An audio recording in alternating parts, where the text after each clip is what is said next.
Reflexión del Evangelio. Gloria a ti, Señor Jesús. En este capítulo de Lucas, capítulo concretamente 18, versículos del 1 al 8, se nos narra algo que podríamos nosotros pensar y entrar en confusión. ¿Cómo hay un juez que no cree ni en Dios ni en los hombres? En primer lugar, debemos tener en cuenta que la figura de ese juez no corresponde a la figura de Dios. Hemos estado acostumbrados a través de la lectura de las Escrituras, de lo que el Señor nos da en las parábolas, de que esa figura del juez es la figura de Dios. Aquí no podemos pensar en que esa figura del juez sea la figura de Dios en primer lugar.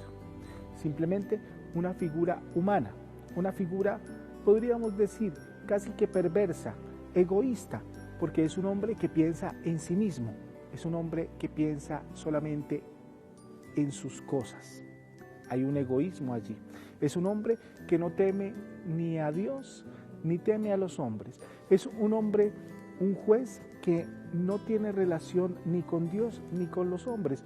Y por ende, entonces, no hay posibilidad de encontrar una visión espiritual ni humana, sino solamente propia.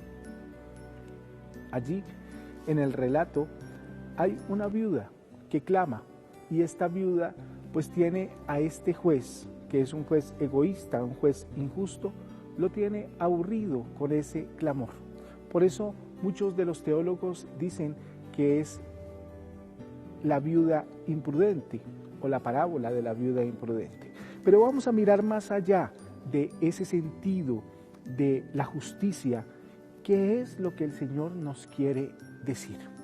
Fijémonos al final de este relato que el Señor lo que hace es decir que cuando venga el Hijo del Hombre tendrá en cuenta la fe de aquellos que claman a Dios.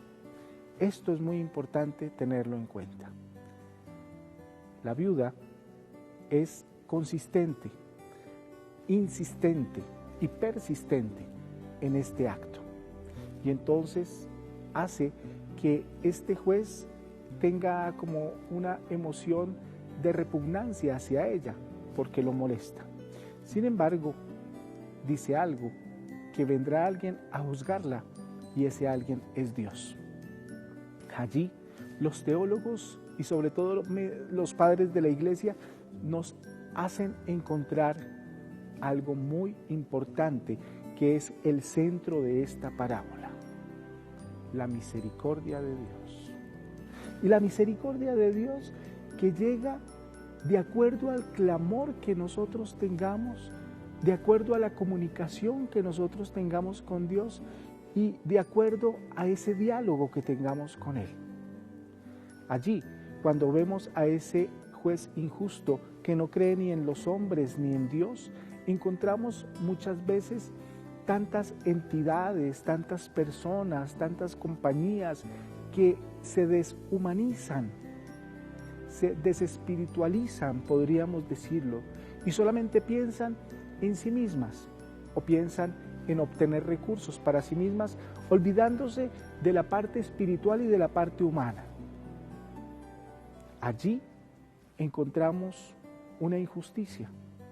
Pero lo que realmente el Señor nos permite encontrar el día de hoy es que nuestro clamor, que nuestro diálogo con Dios, que nuestra fe, la fe que es la respuesta personal que tú tienes con Dios, esa fe es la que el Señor va a tener en cuenta en el momento del juicio. Repito, ese juez injusto del cual nos habla la parábola no es la figura de Dios. La figura de Dios en justicia es misericordia, porque el Señor nos permite encontrar en el diálogo con Él, en la cotidianidad de nuestra vida, la misericordia que nos ha prometido. Recordemos esa palabra misericordia tan bella que viene de dos raíces latinas, misericordis. Miseri, que se refiere a la miseria, al abajamiento, a lo mínimo y cordis corazón. Cuando hay misericordia es cuando el Señor se abaja a nuestra vida y nos comprende desde nuestra humanidad y nos comprende desde nuestra miseria y desde nuestros pecados. Y desde allí nos levanta para podernos acoger a Él.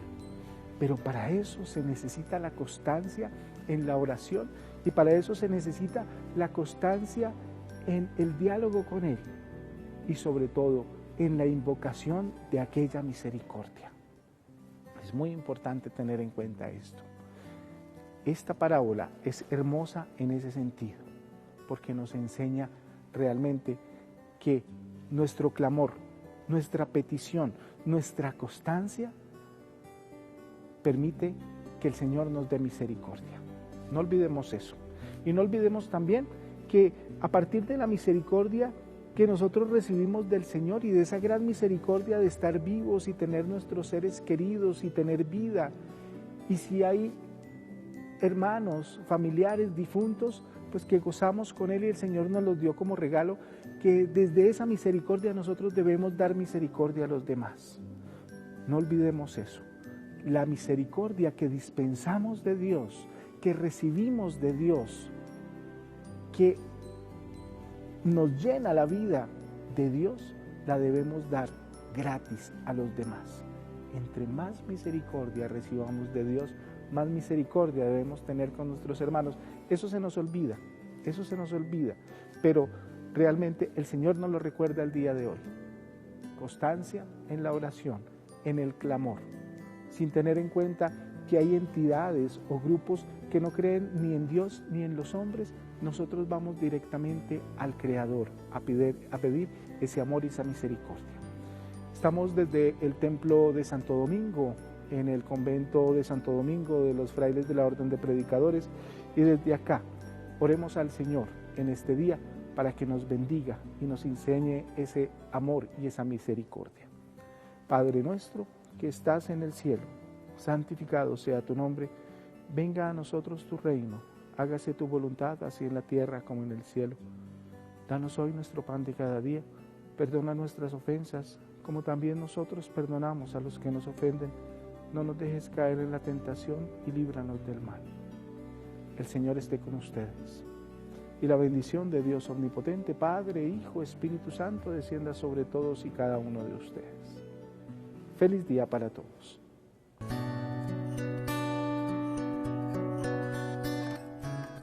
Reflexión del Evangelio.